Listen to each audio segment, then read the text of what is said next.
Alright, you caught me. It's a false, catchy title. But what if it wasn't?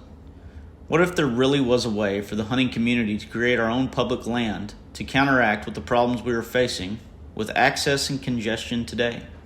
Hear me out. I spent a while yesterday reading Matt Rinella's article, The Case Against Hunter Recruitment. While Matt was pretty harsh in his writing, I did resonate with a lot of the points he was making. In my take of a SparkNotes version, I would sum his words up to meaning that we don't have enough public land for the number of hunters we already have.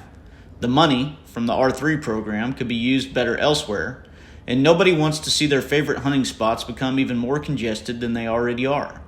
Pretty simple concept, and a lot of truth in his statements for those willing to admit it. Currently, in the United States of America, we have around 697 million public hunting land acres, with a third of those residing in Alaska. For the lower 48, we have around 426 million.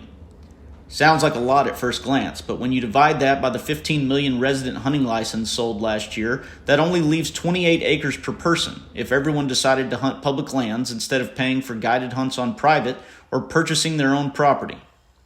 When reading that number, you can see how Matt's point becomes worrisome. However, there's a possible solution that doesn't involve the government.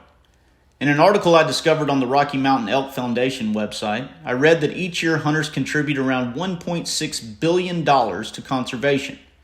$796 million through license fees, $440 million through donations to conservation groups, and $371 million through the 11% tax on weapons and ammo. Point being, hunters have the money and are willing to spend it to improve wildlife conservation and the lands the wildlife live on. Hunting is obviously something we are passionate about, and we are willing to let go of a dollar or two in order to make it better year after year. Unfortunately, it seems that we have grown ourselves out of room in the public sector, and the private sector of hunting has doubled and oftentimes tripled in the cost to participate. The solution, you ask? What if we, the hunters, purchased our own land for the purpose of communal hunting? What if an organization funded by and ran by hunters was created with the sole goal of raising capital to purchase private property that was managed, maintained, and accessed by the public hunting community? Understandably, it would be an epic and monumental feat to pull off the organization of a task this large, but our community has proven time and time again to be strong, A-type personalities who have the drive to accomplish whatever goal we set our minds to. Let's take a look at some hypothetical numbers, shall we? The average price per acre of land in the United States is $3,100, and there is a lot of it for sale. We've already determined that the 15 million hunters spend $796 million a year on licenses, which equates to around $50 per person. What if we, as a community, decided to spend an additional $50 a year to purchase more hunting ground for the benefit of ourselves and future generations? If the community decided to be all in on an idea such as this, we would generate enough funds to purchase and add around 240,000 new public hunting acres per year. If half of us participated, we would add 121,000 acres per year.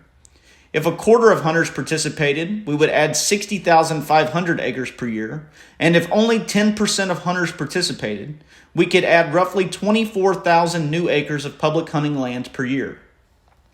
Obviously, there would be expenses such as employees, management, maintenance, etc. to decrease these numbers slightly. But if we were willing to be all in as a united community of hunters, when our children became our age, they could have an additional 7.2 million acres of public hunting ground to roam on freely at the cost of us donating the price of half a tank of fuel per year. I'm not saying I'm the guy for the job or that this will ever happen. I'm saying that I laid in bed last night, wondering how to actively enact change to the problems we are currently facing, and this is what I came up with. The moral of the story is that separated, we are weak, but as a community, we have the ability to accomplish great things without the need of assistance from our government. Hunters now own more land than any group in the United States! Now, that's a headline I hope my grandchildren get to read one day.